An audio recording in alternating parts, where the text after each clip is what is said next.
This was actually the book I planned to read before I read the 100 book story. But that's fine, doesn't matter. It really doesn't change much, I'm honest here, because I was planning on reading them both right after each other. So if I start 100 book story, then Soulkeeper, or vice versa, they would come up in the same order. So, Soulkeeper here is written by David Daglish, who also wrote the Shadowdance series. I have the first book right here, and this is why I picked this book, like Soulkeeper originally, because I enjoy the Shadowdance series a lot.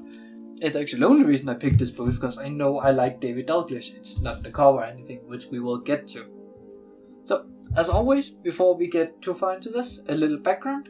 So, as stated like 4 times, it's written by David Daglish in 2019, and it's the first book in the series called The Keepers. There we go, now you can see it. Where there are currently 3 books and a side book, thingy magic, I don't know what to call it.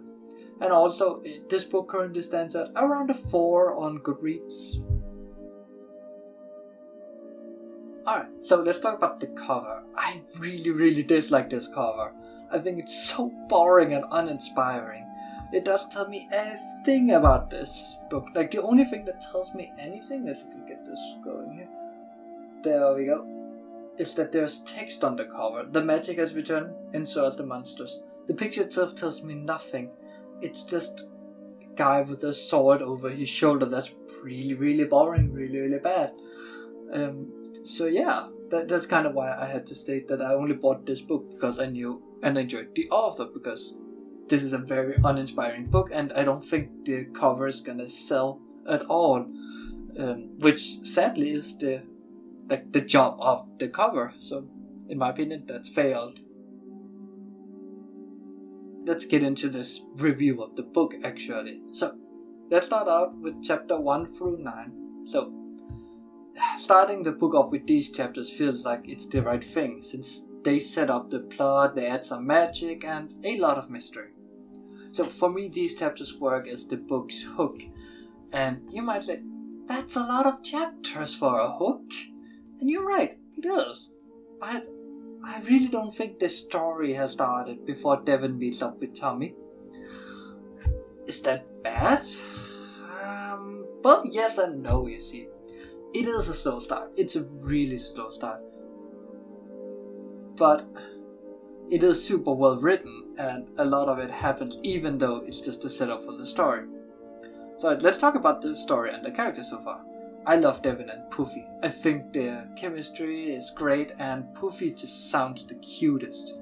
Also, it's just it's just a bunch of text. Sadly, this book does not have pictures or anything. I don't know why I had to mention that. I thought it was funny. So the way magic and magical creatures are introduced to this world via that weird black sludge going shoo all over the place. It's more like a gimmick than anything to me, at least right now. It seems that way. Also, so far, I did not expect this to be a zombie post-apocalyptic, well, not post-apocalyptic, apocalyptic book set in a fantasy world. I was not prepared for that, but I'm super into that, so I'm so excited to see how that's gonna go. Let's get to this part here, and before we get too far, I just have to say, I forgot to write down the chapters, so this is chapter 10 through 20-ish, but I'm not entirely sure if it was 20, 21, 22, or 19. It's around that part, just about to the middle of the book, somewhere around here, you know, so it's gonna be fine. So, this is the middle part of the book. The book's total, I'm gonna have split into 3 parts, and this shows it's a part of a series and not a standalone book. Like, this part of the book shows that the book is part of a series. The section is really just more a setup for the plot than actual plot, if that makes sense. The first thing I want to talk about is the standalone versus written mentality for a book or a series. When writing a book as an author, you should probably quite early decide on whether you're writing for a standalone book or where the entire thing is resolved within the book itself, or if you're going for a series. I am, however, aware that sometimes it's not always the choice of the author, and sometimes it's a financial decision, and that's fine. That's outside of the scope. But if the author has a choice, should make that very clear to yourself early on.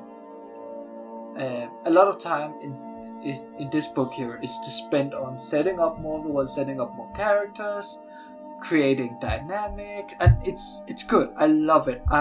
It's not sucked down to the book or anything. I think it's so good.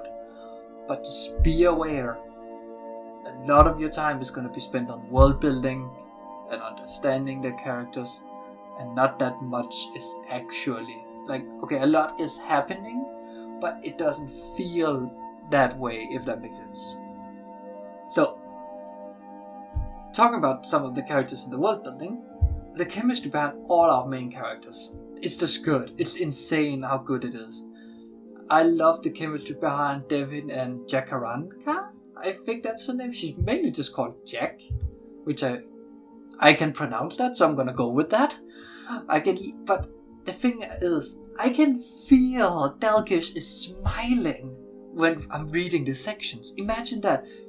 In the book, you can read a physical smile from the author. So yeah, talking about those two, the part where Jack is shadowing Devin, let's be honest, the question wasn't whether or not she would get caught, but how Devin would react. And I'm not gonna spoil that reaction. But I am gonna say, I think Daglish handled the shadowing and the reaction from Devin absolutely perfect. It's just, it didn't feel like it was the predictable outcome, but it felt like once it happened, it's like, yeah, that is the outcome that should have happened. Oh, it's so good. I mean, chef kiss it. So, now, the more serious part of it, if you can go like that, the setup and all that with Janus and all the actions basically, is for Daglish, who wrote Shadowdance series, that is a very action-y book by nature. It's not as character-driven, it's more action-driven. Still character-driven, but definitely, as it says, Fast, Furious and Fabulous, it is more action-driven. And you can feel that here, that Daglish does understand action. Problem is, Daglish understands it, but his action compared to his character moment in this book does not stand out. And that's kind of weird, because in a Shadowdance series, it's like vice versa. I don't know if that shows how good of a author he is, or maybe it's a flaw that he can't go equally good in both of them, but it's awesome to see he can go really deep in both ways, just not at the same time. Now where was I? I kind of went on a little tangent there. It's almost as if the characterization he's doing in this book here is too good for the book, because his action cannot follow up. I am thoroughly enjoying this book, and okay, let's talk about the Giant Turtle Mountain. It's cool, but it's also confusing, and I hope we get to learn more, because right now it's a Giant Turtle Mountain that's there. Wow, I don't know. Maybe I'm jaded. So let's move on. Let's talk about the final part of the book, which is like the final half of the book or something. So otherwise the review is just gonna be long and tedious. So let's talk about the parts that in this book that stands out to me. So first and foremost, there's a moment here where Daglish goes in depth with grief, loss, and acceptance. And those are three very, very hard things to discuss, because everybody deals with grief and loss differently, and everybody accepts things differently and at different paces. So it often, for many authors, boils down to time heals all wounds, and that's about it. Oh yeah, it was many years ago, I'm still a bit sad about it, but it's fine now. But Daglish makes, admittedly, it is kind of the same argument. The framing behind it is so much better. It feels deep, and it feels deep in the way an author wants to go. Because the author wants these feelings to stand out, and often it either boils down to be very superficial, or it boils down, or it comes down to being like long rants. And I feel like Daglish hit the perfect middle point of length in the book. Instead of maybe spending this much of a page on it, he spends about this much.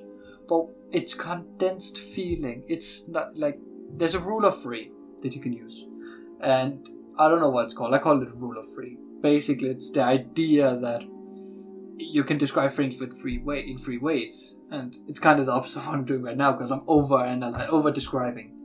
So it's to avoid over describing, and I feel like Daglish is using that really well here to convey the feeling. All right, moving on a little bit. The scene with Tess Marie, I think her full name was, and Janice was phenomenal. I love how opposite they are, even though Janice is trying to frame them as being on the same team. And then her reaction to all the gore is just to do exactly the opposite of what Janice wants. Janice wants her to stay away from the humans, but she flies right back to them. And I think the symbolism here is so good that not only because, how do I say, normally when we've seen Janice do anything, we've seen it from a human's point of view. And from the human's point of view, he is scoring them up, he's creating these horrible statues and all that, and that is horrible. I'm not saying it's not. But it's just, we don't get it from the magical creature's point of view, which is what Janice is arguing for. Now we do. And that's really, really good, because we want to see if it's just Janice who thinks the humans are horrible or not. And admittedly, Tess is not the correct one, but it is kind of framing that Janice is horrible. So, talking of Janice, I really don't think he is a great villain though. Or a great character. I think he's a bit too one-noty, too much Lord Voldemort. Basically, gonna commit genocide and everybody hates me. And the problem is, and let's use Voldemort as the example. Voldemort has the precedence of wizard racism, basically. Whereas here, it's the same, kinda. It's racism towards humans, but there's no historical precedence for us to feel like there should be a horrible reason to hate humans for the monsters, or the creatures, or whatever you want to call them. Whereas in Harry Potter, I do believe there is some about how the Muggles were attacking wizards or whatever. So there is some precedence, not calling it fair, but you can kind of draw a conclusion that of course the full-blood wizards are gonna be jaded in many cases. Whereas here we haven't learned of anything other than, oh yeah, the monsters were created, but the gods like the humans better. That's really not good. And so his so-called art just stays at being gore. It doesn't go anywhere further. It doesn't convey that he's just paying back for what might have happened in the past. And that's, to me, really, really sad. So, alright, moving on to, I have some more things, because I have a few things I want to go through. I'm kind of have to skip this book. Let's talk about representation in books and media. So normally, I do not care what a character's sexuality is. I guess because I'm straight, I kind of assume everyone is straight unless proven otherwise, and I'm not saying it in a bad way or homophobic or transphobic way or anything. It's just how it is. And that's because I don't care. It's kind of like skin color. It doesn't matter to me. If you're gonna say the person is black or white or whatever, you need it for a reason. And the same goes for sexuality, of course. It doesn't matter what a character's sexuality is, unless there's a reason behind it. Looking at you, Netflix. Anyways, okay. So, Daglish decided to make Tommy at a minimum bi, but I do believe he's full-blown gay. But unlike Netflix, it's actually relevant to the character and kinda also the plot, or at least the world. Because he is learning the magic system, and he's doing it with his friend, who I forgot to write down the name for. Let's call him Friend. And they're learning and teaching it together. And they try to study some ancient texts and scrolls, and they find out that there are these 5 schools of magic, blah blah blah, and it doesn't really matter. But all while Tommy has then slowly been falling in love. And this culminates in with the friend reading Tommy's mind, because they're just testing some magic and learning it. And a lesser author would then fall into the problem with the like over dramatization of it, and forget kind of the character's past and their work, like their connection, their friendship, and all that. But Daglish doesn't do that. He's not a lesser author, as we can kind of guess. He instead goes with the friends kind of give it the I feel the same vibes, but he's also like, yeah, but please understand our current situation, it's not a good idea.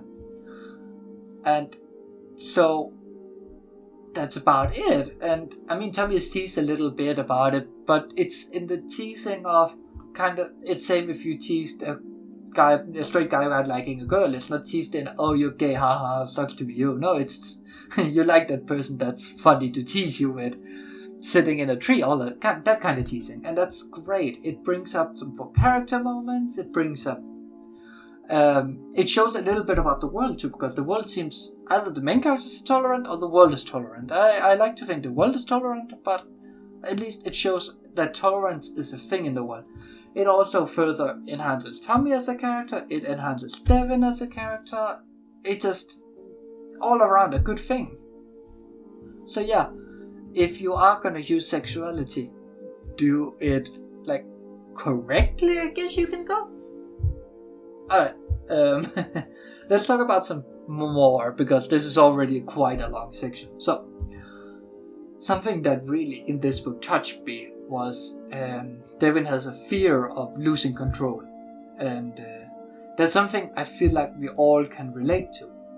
Most people doesn't like being in some form of control over a situation, and when we lose the little control we need, because some people need a lot, some people doesn't need a lot, but when we lose the control we need, we tend to panic, or at least be confused, or panic. I think panic is a good description for it, actually. And I just think, because Devin's fear of losing control boils down to, if he loses control, can he then protect his friends? And that's of course a very noble fear, or noble thought. And I think Daglish hits the feelings on the nail here. Again, I'm not going to spoil how he does that, but Daglish hits these quite difficult feelings right perfectly. So Jack dying was sad, but even when I was reading, I was never in doubt she was permanently dead. It's kind of the thing with her stalking Devin. It was never in doubt to me what was gonna happen. It was more how we're gonna get her back. She's just too important to the story. I doubt most writers would kill her. Not even George R. R. Martin would kill her, I think. I think she's that important. I mean, it would have been ballsy to do, and it could definitely work, but I think how he handled the reaction from Devin and all that, it's here in the end somewhere, so I don't know. It's really, really good. Final thing, because this review is getting a bit long for a book review, having the concept of the 5 dragons of creations be a mix of intangible concepts like time and stuff like that. I think time and space are 2 of them, or 1 of them, but I don't know. I don't remember. Made into like tangible creatures or demigods or gods, actually. It's confusing when you think too hard about that there is a dragon that's not really a dragon, that is a dragon, because they can take different forms, who is responsible for time moving on for creatures.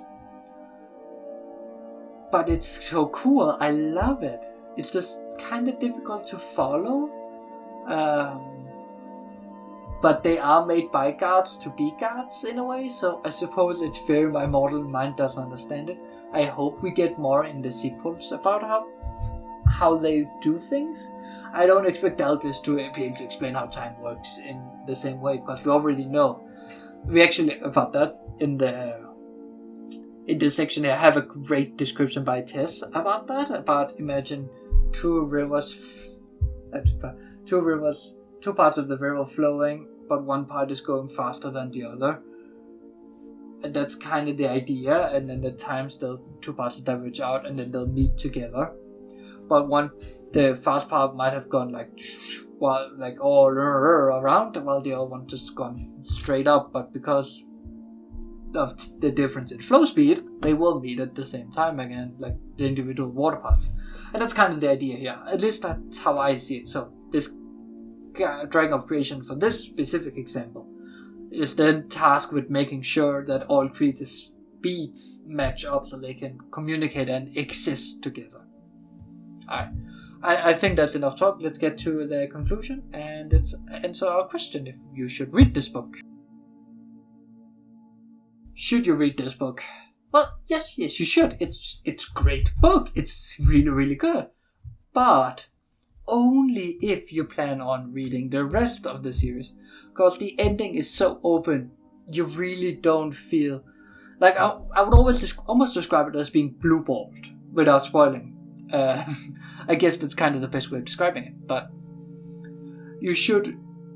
Like, if you don't plan on reading the entire series, because, as I said, there are 3 more, this is only book 1, then you shouldn't, because it feels more like book 1 part 1 of the first book than book 1. So yeah, if you expect some kind of conclusion, you won't get it. It feels almost like a chapter ending, like a 600-page chapter with a cliffhanger.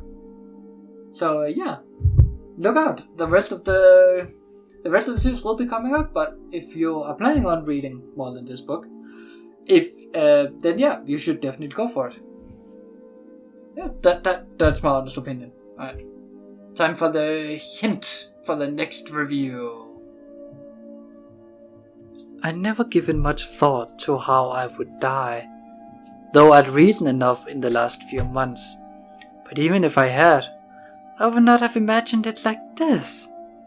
I stared without breathing across the long room into the dark eyes of the hunter, and he looked pleasantly back at me. Surely it was a good way to die, in the place of someone else, someone I loved, noble even. That ought to count for something. I knew that if I'd never gone to Forks, I wouldn't be facing death now, but terrified as I was, I just couldn't bring myself to regret the decision. When life offers you a dream so far beyond any of your expectations, it's not reasonable to grieve when it comes to an end. The hunter smiled in a friendly way as he sauntered forward to kill me.